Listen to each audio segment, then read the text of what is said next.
they're open to sexual abuse, then sexual viruses, STDs, diseases. A lot of the prostitutes, the men will offer them more money not to use a condom. The main distinction is that dockside prostitutes work with foreign low-class sailors or low-status sailors who don't speak the language, speak English, usually don't know their rights, don't know what they can get away with, and they don't know the lay of the land. They don't know the ins and outs of alleys, so the women end up controlling the show. Whereas in the street sector, there's local men prowling in their cars, driving around, and they know the lay of the land. In fact, they're going to probably have the sexual contract fulfilled at his house or flat or the backseat of his car. He knows the terrain. And he's greatly empowered when he controls the destination of the location of sex. Get the guys in the club, and of course they were only Japanese guys, they weren't any other nationality. And we take them home in the car, and the street guys don't want to go to your home, they want to park somewhere. This sector is the safest as far as abuse goes because of the structural elements. Foreign men don't feel they have the same rights as local men. The fact that the solicitation takes place in a nightclub means it's public, and it takes on over the course of hours, rather than through like a slit in a car window for 10 seconds on a street. Because it's indoors, it also means that the police are basically not there to harass them. There's not much to stop him from being abusive. It's in the streetwalker sector only. And a lot complain of abuse by clients. We drive, we open the door, she gets in. You can do whatever you want to.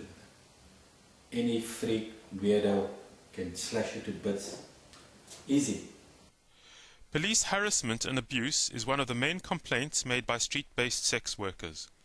Almost half of these women have been threatened with physical harm, and 12% report having been raped by a police officer. On top of sex workers list, especially street-based sex workers list of abuse would be the police. They were sexually assaulting sex workers, assuming that they can get free sex because these women were selling sex. And also they were bribing and used corruption as means of extorting money or other commodities out of sex workers. The reason for that is because they're vulnerable. These guys, they take the money from the prostitutes. They rape prostitutes, they do all kinds of things because they're criminals with a uniform on. A lot of cops want free sex, drugs, money, and streetwalkers are easy targets for that. We go to the clinic, hospitals, doctors and everything. I think we're more safe than, you understand my point, like any woman, because you have to be safe in what you're doing. A lot of women don't feel as confident to refuse flesh-on-flesh intercourse. Like they don't feel they can insist on condom use because the guy may physically beat her with impunity. But in a nightclub, she really does have a choice. But really, it boils down, safety is only one of many factors in why she would use a condom or not.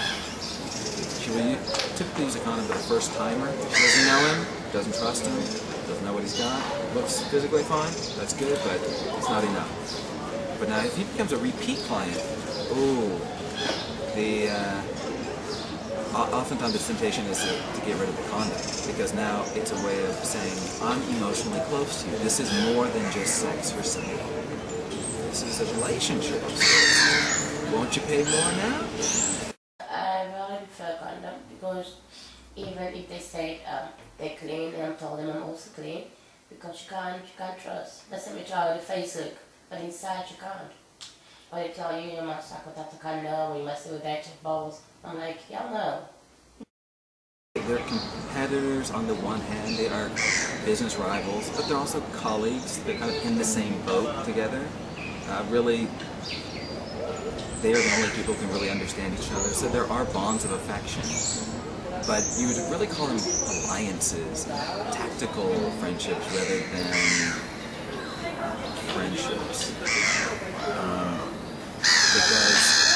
if there's a competition, if there's a competition for a guy, those friendships can dissolve very quickly. But you need allies in the club because other girls can gang up on you, and there's literal beatdowns. New girls will come in, seasoned ones who are a bit afraid of the newbie, might give her a little hazing, absolutely. And they learn very quickly that they must enforce their rights physically. I did have one friend like 2 years ago, and because it was all about the money, so we didn't see each other often because she betrayed me, and then I lost my job, so I didn't know where to go, and I was like struggling like to find my job. Human trafficking is often associated with prostitution. However, it is incredibly difficult to get in-depth research on trafficking, as it is an underground operation, so actual numbers or statistics are rare. Prostitution and human trafficking is the same thing. Exactly the same thing. What are people trafficking? I ask anybody, I challenge anybody. Go and get intelligence on this. Find out why they're trafficking women. Some people are being trafficked for labor. Others, there's body parts and all of that. But that's the minority. I would say that's about 2-3%. 97%, or let's say 90, let's be conservative, 95% of trafficking is women for sexual purposes. Women and children, by the way. Women and children as young as 8, 9 and 10. With human beings, you sell them over and over and over and over and over again. So you never stop making money out of them. So prostitution is the biggest racket. Human trafficking for sexual purposes is the biggest money spinner in the world today. Human trafficking does not only refer to being trafficked for the purposes of sexual exploitation, but somehow in people's heads that's the only link they make. In fact, we think that people are often trafficked, more people are trafficked for labor or forced marriages or servitude than what they are trafficked for sex work. But somehow the idea of a white slave trade always seems to titillate people, and so undue focus, it's a very critical issue, and we know that it happens, but somehow people have this obsession with focusing solely on that aspect of human trafficking when it actually is only a small part of the complex problem of human trafficking.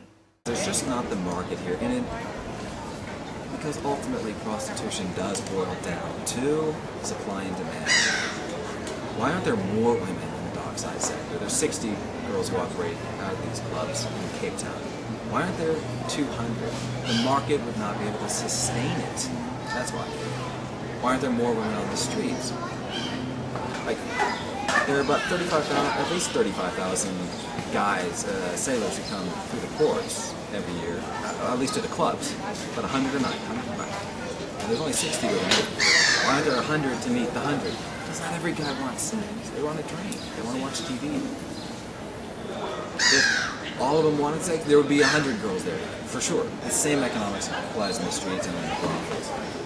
You'll hear totally differently from Errol Naidu and the Christian family values folks, because their fear of what prostitution does kind of overwhelms what the research says.